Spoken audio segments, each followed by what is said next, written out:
Slow to is with me today from Life Transitions right here in Chatham, Ontario, both of our hometowns. You Yeah. much longer than me. A little bit longer, few years on Few you. years, yeah. Okay. The funeral industry has been slow to change, and James is here to talk about why that has been the case, why Life Transitions is taking, frankly, quite a different approach than a lot of traditional funeral homes are. And you take a more progressive approach. Why is it important for you to do that?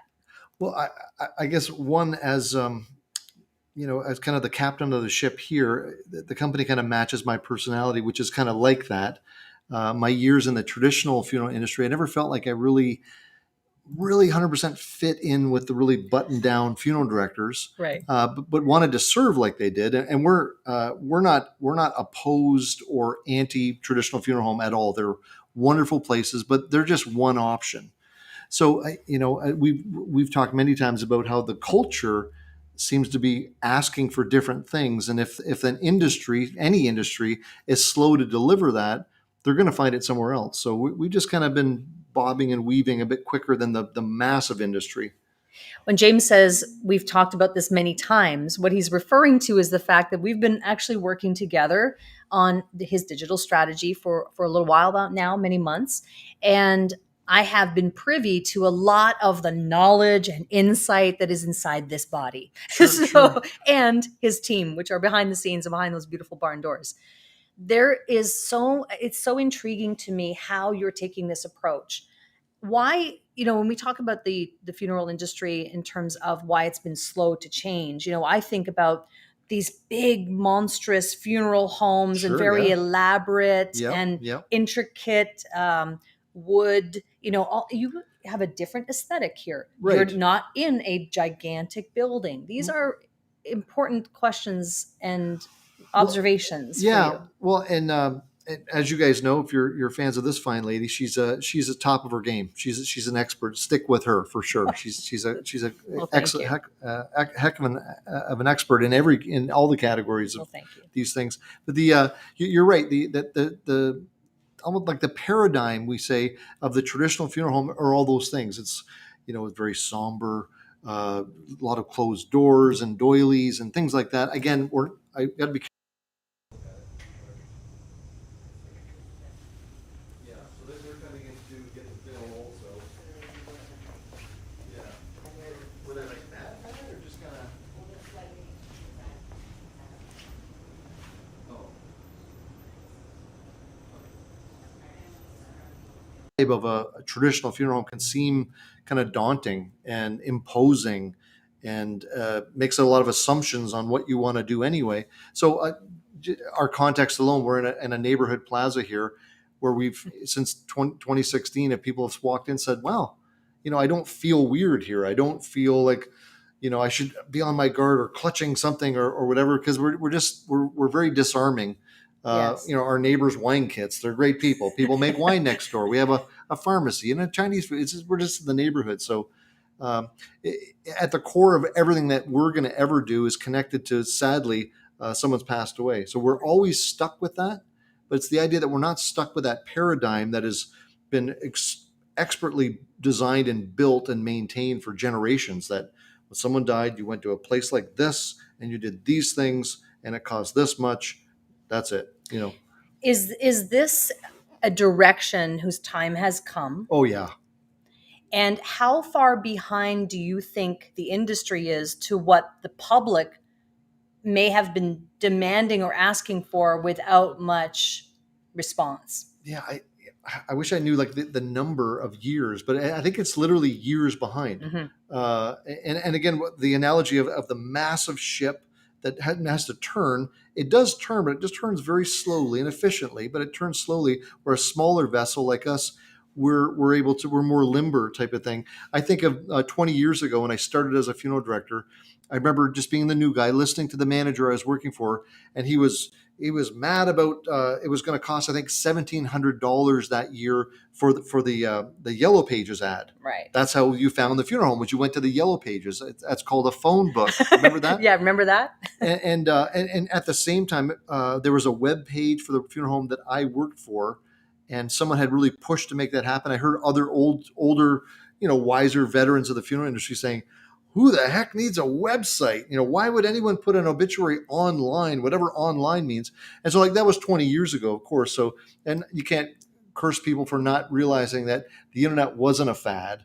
It wasn't like the pet rock. It was the beginning of forever, I guess, really. So here we are all these years later. If you had a funeral home without a website, who's going to find you? Right. If you're not posting their obituaries online, people will be upset. It's completely different there. But it took years for funeral homes to catch up on that. So now here we're live. Our use of social media is we're speaking directly to you, the people, introducing ourselves to you, answering your questions without you even needing to drive across town and make an appointment and sit down in a room. And so it's a lot freer. And on the subject of questions, if you're watching this live, because we're broadcasting to YouTube and Facebook and Twitter and LinkedIn all at the same time, if you have questions for James or want to ask, about the industry and have a specific thing that you'd like to bring up, we can see your chat. We can see your questions and we can bring them up on the screen. Cool. If you would like to ask a question, it's a great opportunity to do that. Do you think it takes courage to be that outlier, to be taking that progressive approach? Because after all, this is a business.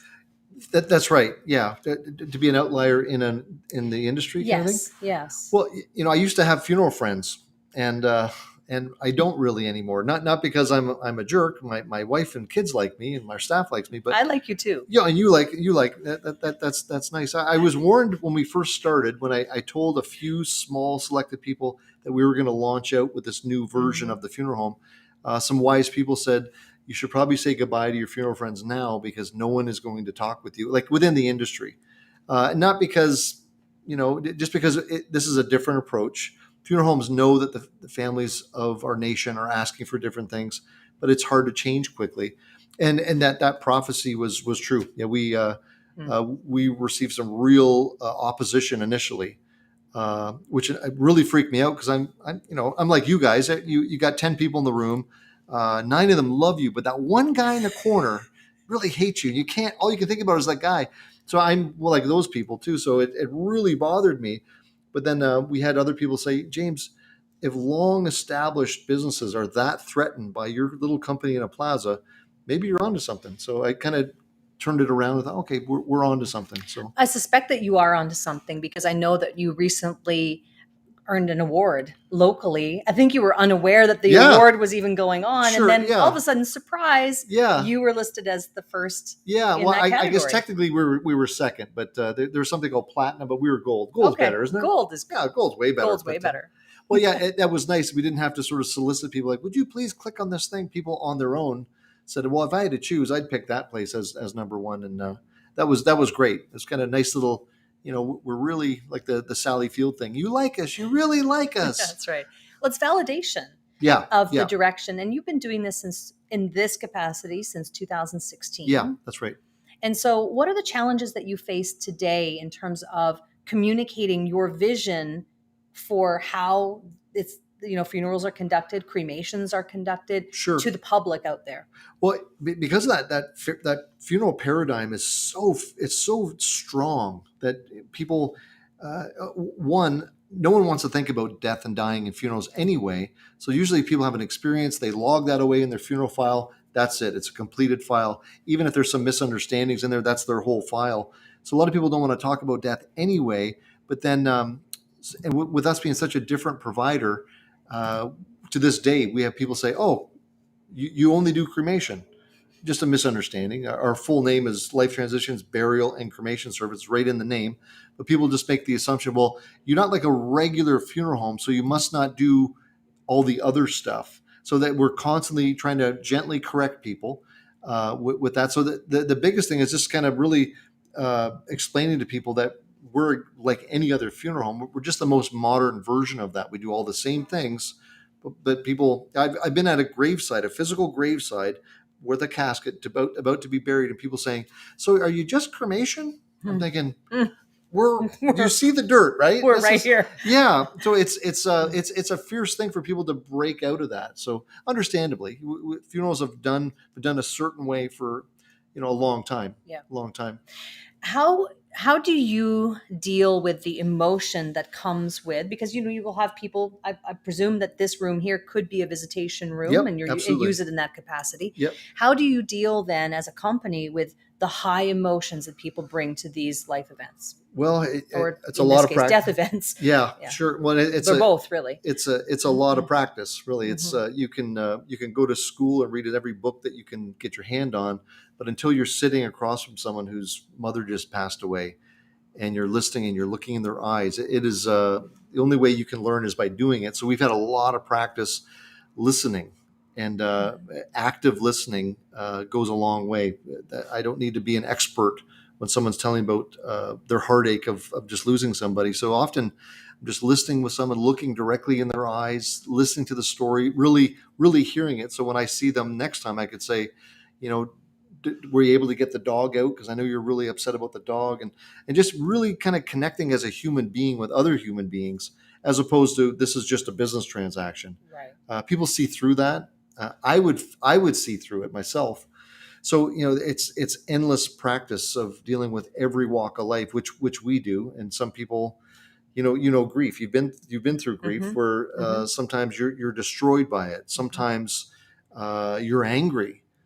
Sometimes you're totally nope. I'm good. And you get a sense of sort of reading people and reading the body language and the words. And sometimes there is no words, but it's a lot of just giving people lots of space to do their thing. Sometimes the angry part, it spills out. Now they're angry at me, and I can't react to that. Say, "What? I'm just a funeral guy." So I just know, okay, yeah, and they usually apologize later. Mm-hmm. Family is a dynamic organism.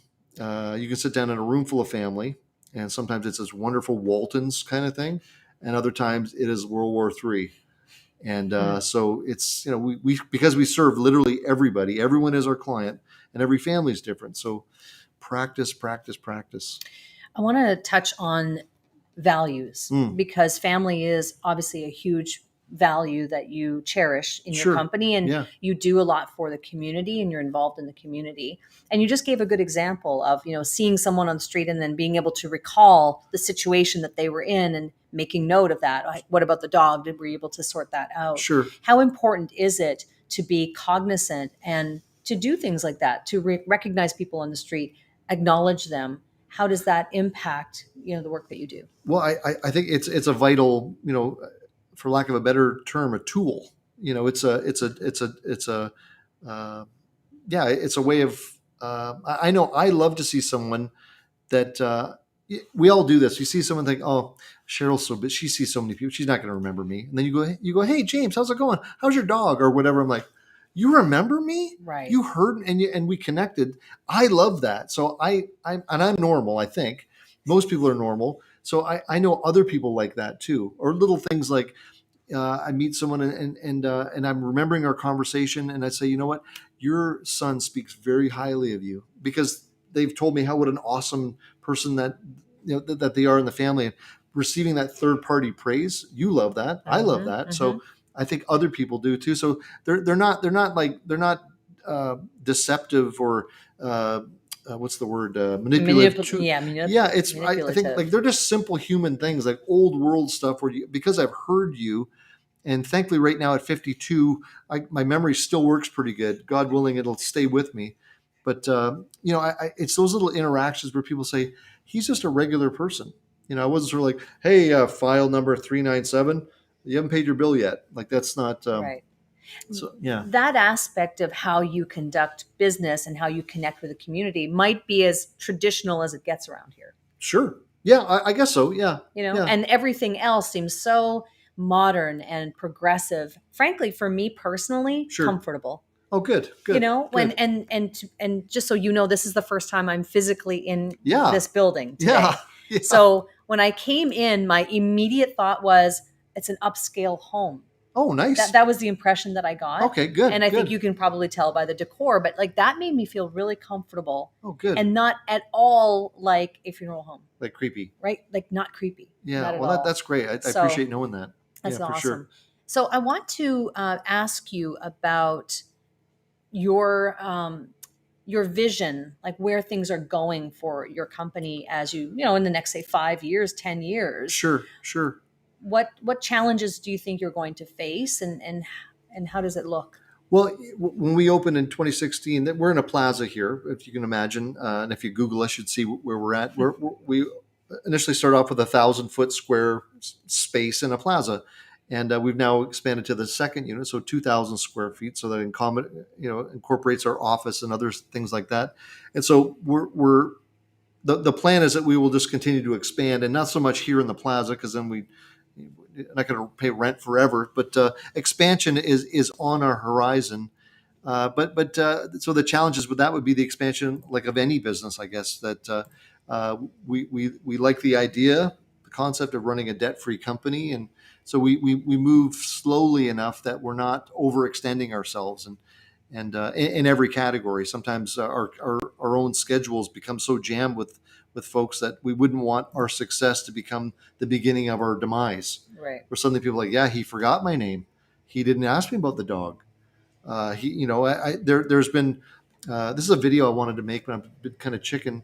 I overbooked myself in the summertime, and I dropped a ball. No. And it was horrifying. The family forgave me. I'm making it sound like it was a scheduling error. And we hold ourselves to this almost impossible level of perfection around here, which is really stressful. Probably my fault to do that to my staff, but we're so busy. I missed something, and the family they were hurt, and I thought, oh my goodness, I've now been part of the problem, So we're really careful with that stuff. But it shows the human side. Oh. It shows the human side of what you do in dealing with Sure. all the complexity Yeah. of the logistics of what you do. That's right. Right. Yeah. It's a huge endeavor. And like you said, holding yourself to a really high standard to make sure that, but you're only human. Yeah, that's true. So, Well, and it's like you said, it's such a personal thing. Like you imagine when you go to a restaurant and you go into the bathroom and it's dirty, you're thinking like, oh, this is the bathroom. What's the kitchen like? Like you put those Right. things together. It's the same Right. in our industry, sort of Right. like we're forgetting things, or we missed some information, or we're late or something. You think, how are you going to take care of my mom? Because you're not getting the basics. So that we're really conscious of that stuff. So Yeah. yeah. I want to talk about marketing. Cashing on Camera is all about helping businesses to, utilize marketing and online business and social media to be visible and get out there. And you are very much a proponent of doing that. And I think have been for a long time, even before we started working together. You've been creating content for years. So we have a little segment that we do on the show called Stop Marketing Like It's 1999. And I would love to know from you, what is it that you've done that you think has helped you to stop marketing like it's 1999? In other words, ditching kind of the old style, old traditional ways of marketing. What's the modern thing that you've been doing that's been working? Well, it's funny. I was going to go one way, but now that you're saying that again, because of our use of social media, the very first thing we ever even launched was a video. We had a great friend with skills help us film the video, and we're just kind of explaining our mission statement. And that was the first thing that we released, and people went like, wow, I've never heard anyone sort of like a funeral person talk like this. And so right from the beginning, we've been talking into our iPhones, explaining things, how do you put ashes in, and just being like really like documenting how this works in a sensitive way. And that has really resonated with people, where I can't count how many times people will come in the door because we have an appointment, we're going to meet with them, and they'll say, you know what, we feel like we know you because we've watched all your videos. And you know, go, wow. Like, wow. So we take that very, very serious, that we're a little company. We don't have a massive marketing budget. So to think that we can, if we're brave enough, we can just make our own videos, create our own branding, and on and on and on. And it works. Yeah. People seem to like that. Oh, these are just people, sometimes the phone's not straight, or, or he stumbled a bit, or whatever. I think the world resonates with that you don't always have to be the expert, or not the super polished $1 billion video. And I think we've had a great opportunity to encourage other small businesses to say, that people say, who does your marketing like we do? who does your videos? We do. They're like, we can do it. You can do it. Yes. You can do it. Yeah, you just have to be brave. Take some great advice from a real expert here, how to talk on the camera, how to, all that kind of stuff. And the tools, they're at your fingertips. Yeah. A lot of them are free. Yeah, a lot of them are free and a lot of them are inexpensive. And, I'm thinking about the videos that I've helped, work with you on. Yeah. Some of them have been doing really well, considering, again, you have a YouTube channel, you have a very engaged Facebook community, no doubt. Yeah. With YouTube, we've been growing that as well. It's just great to see a company like yours who is really falling in line with the vision of being progressive, not only as a company, but also online and in your marketing. And it does all tie together. Yeah, it's great. Yeah, what we it's the world is your oyster kind of a thing where, it's there if you want to use it, but you just have to be a little brave to get pushed out of the boat. If you are in Southwestern Ontario, because James and the Life Transitions team services all of Southwestern Ontario, including Chatham, and you'll go up towards how far? Well, because of what we do, there is kind of some limitations. Like, we tell people we go from lake to lake, from Lake Erie to Lake Huron. So that's kind of like from, we serve Sarnia, all of Chatham, Kent, Sarnia, Lambton, which is a big area. So people say, well, you come to Kitchener. Well, we can, but then there's other providers maybe similar to ours that are in that area and that are great. We got to charge your mileage. And so Southwestern Ontario is your terrain. Yeah, the southern tip.